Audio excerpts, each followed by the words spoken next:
Good afternoon students, स्वागत है आप सभी का हमारे यूट्यूब चैनल पर जिसका नाम है सौरभ क्लासेस फॉर हिस्ट्री।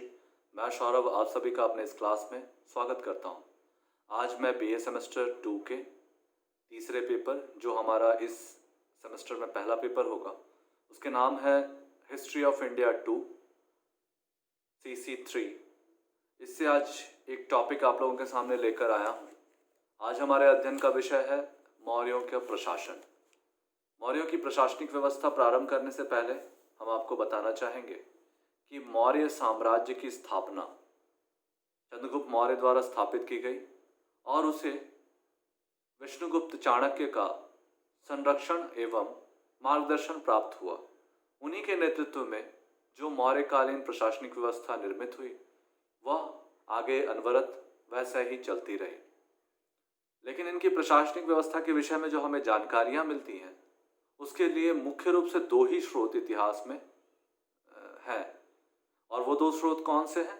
पहला, जो विष्णुगुप्त चाणक्य द्वारा रचित अर्थशास्त्र, जिसे हम जानते हैं, जो भारतीय है और वो जो समकालीन रचना है, और इसके साथ साथ एक मेगास्थनीज की रचना इंडिका है। इंडिका हमें पूर्ण रूप से प्राप्त नहीं हुई है, लेकिन उसके कुछ उद्धरणों का प्रयोग हम देखते हैं कि यूनानियों के द्वारा किया गया है। तो चलिए इसी के साथ हम अपना विषय प्रारंभ करते हैं बिना किसी देरी के। मौर्यों की प्रशासनिक व्यवस्था की जानकारी के लिए सबसे प्रामाणिक स्रोत मेगास्थनीज की इंडिका तथा कौटिल्य की अर्थशास्त्र है।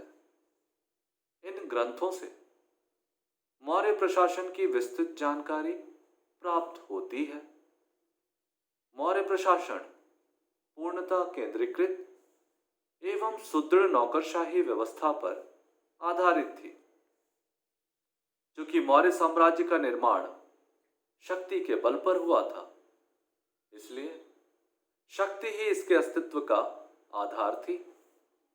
इसलिए इस साम्राज्य की सफलता हेतु सुसंगठित प्रशासन एवं विशाल सेना आवश्यक थी। कौटिल्य ने मौर्य प्रशासन के विषय में बताया है कि राजकीय आदेश ही सर्वोच्च था। वैसे राजा से यह आशा की जाती थी कि वह धर्मानुसार शासन करे एवं राज्य हित में वह स्वविवेक से निर्णय ले सकता है। मौर्य प्रशासन को बेहतर ढंग से समझने के लिए हमें इसे विभिन्न उपशीर्षकों में बांटना होगा। सबसे पहले हम उसके मंत्रिमंडल के विषय में जानेंगे। तो राजा को सलाह देने हेतु एक मंत्रिपरिषद का गठन किया गया था। इस मंत्रिपरिषद में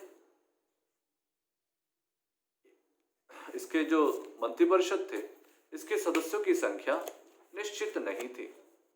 इस मंत्रिपरिषद में एक छोटा सा कैबिनेट था, जिसमें 3 या 4 पार्षद और एक महामंत्री होते थे। मंत्रिपरिषद के प्रमुख सदस्य महामात्य, पुरोहित एवं सेनापति थे। मंत्रिपरिषद राजा के निरंकुशता पर कुछ रोक अवश्य लगाता था, परंतु कमोवेश राजा की शक्ति काफी व्यापक थी। वह अपनी इच्छानुसार मंत्रियों की नियुक्ति करता था।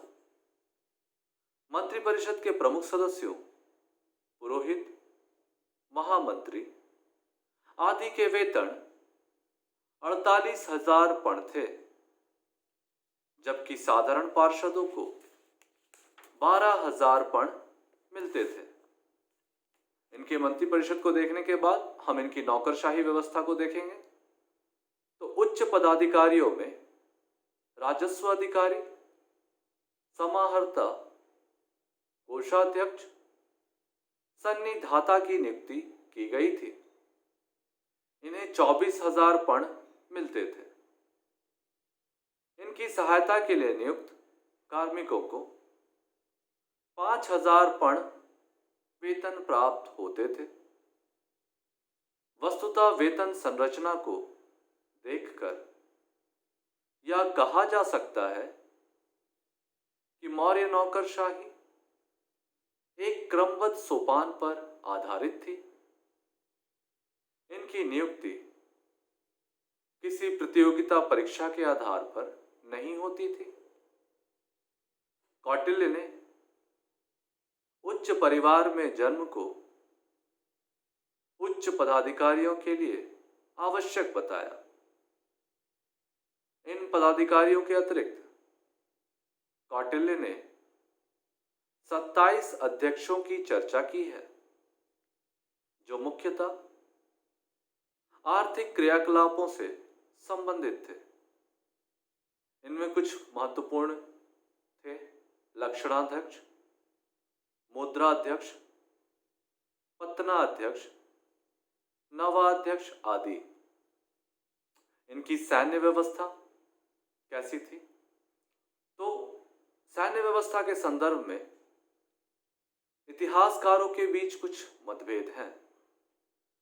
कौटिल्य के अनुसार सेना एक सेनापति के अधीन रहती थी एवं सेनापति की सहायता के लिए 6 अध्यक्षों की नियुक्ति की गई थी, जो सेना के विभिन्न भागों की देखभाल करते थे। परंतु मेगास्थनीज के अनुसार सेना की व्यवस्था 6 कमेटियों द्वारा की जाती थी एवं प्रत्येक संस्था में 5-5 सदस्य होते थे। परंतु सेना के विभाग के संबंध में मेगास्थनीज एवं कौटिल्य दोनों के विचार समान हैं। दोनों ही सेना के 4 परंपरागत विभागों का उल्लेख करते हैं: पैदल, अश्व, रथ, हस्ती सेना। इसके अतिरिक्त 2 अन्य विभाग भी थे: नौसेना एवं सैन्य रसद विभाग। इनकी गुप्तचर व्यवस्था मौर्यों ने सुदृढ़ गुप्तचर विभाग का भी निर्माण किया था। कौटिल्य ने इस विभाग पर विशेष जोर दिया है एवं इसके सदस्यों को कारा एवं गूढ़ पुरुष की संज्ञा दी गई है। इन दोनों की तुलना अशोक के प्रतिवेदकों से की जाती है। कौटिल्य के अनुसार गणिकाओं का भी उपयोग जासूसों के रूप में किया जाता था। मौर्य प्रशासन का न्यायिक व्यवस्था जो है उस पर प्रकाश डालते हैं। मौर्यों के समय संतोषजनक पुलिस एवं फौजदारी व्यवस्था थी। दंड अत्यंत कठोर होते थे। साधारणतः अपराधी को जुर्माना देना पड़ता था, परंतु कभी कभी अंगभंग की सजा भी दी जाती थी। कर नहीं अदा करने पर प्राण दंड भी दिए जाते थे। इसके बाद हम मौर्य के प्रशासन की राजस्व व्यवस्था पर भी देखेंगे कैसी थी। मौर्य सरकार अपनी आय विभिन्न करों एवं स्वयं के आर्थिक क्रियाकलापों द्वारा पूरा करती थी। मौर्य शासन खान एवं नमक पर एकाधिकार रखती थी एवं बंजर भूमि को कृषि योग्य बनाकर अपनी आय को पूरा करती थी। राजस्व का मुख्य स्रोत भाग या भूमि कर था। यह साधारणतः कुल उपज का 1/5 भाग होता था, परंतु ग्रीक स्रोतों के अनुसार 1/4 माना गया है। अन्य करों में बलि कर आदि प्रमुख थे। बलि भूमि का किराया होता था, जबकि कर बागीचों पर लगाया जाने वाला कर था। इसके अलावे लाइसेंस कर, आयात कर, आपातकालीन कर सरकारी आय के प्रमुख स्रोत होते थे। राजस्व व्यवस्था के पश्चात हम मौर्यों की प्रांतीय शासन व्यवस्था को देखेंगे तो प्रशासन की सुविधा हेतु मौर्यों ने साम्राज्य को अनेक प्रांतों में बांटा था, जिसका प्रधान कुमार होता था, जो राज परिवार से संबंधित होता था। प्रांतों का विभाजन जिलों में किया गया था, जो प्रतिष्ठा के अधीन रहते थे एवं उनका मुख्य कार्य प्रशासन की देखभाल एवं राजस्व वसूली करना था। इनके नगर प्रशासन के संदर्भ में हम पाते हैं कि कौटिल्य एवं मेगास्थनीज ने मौर्य नगर शासन का वृहद वर्णन किया है। सरकार ने प्रमुख समस्याओं जैसे सफाई, जन मृत्यु का पंजीकरण आदि की भी व्यवस्था की थी, परंतु नगर प्रशासन की संरचना पर कौटिल्य और मेगास्थनीज परस्पर अलग अलग विचार प्रस्तुत करते हैं। इस प्रकार से हमने मौर्यों की प्रशासनिक व्यवस्था को देखा और इसके पश्चात हम इसका निष्कर्ष करेंगे तो हम पाएंगे कि विभिन्न तथ्यों एवं विश्लेषणों के आधार पर हम इस निष्कर्ष पर पहुंचते हैं कि मौर्य प्रशासन भारत की पहली उच्च कोटि से युक्त प्रशासनिक व्यवस्था थी।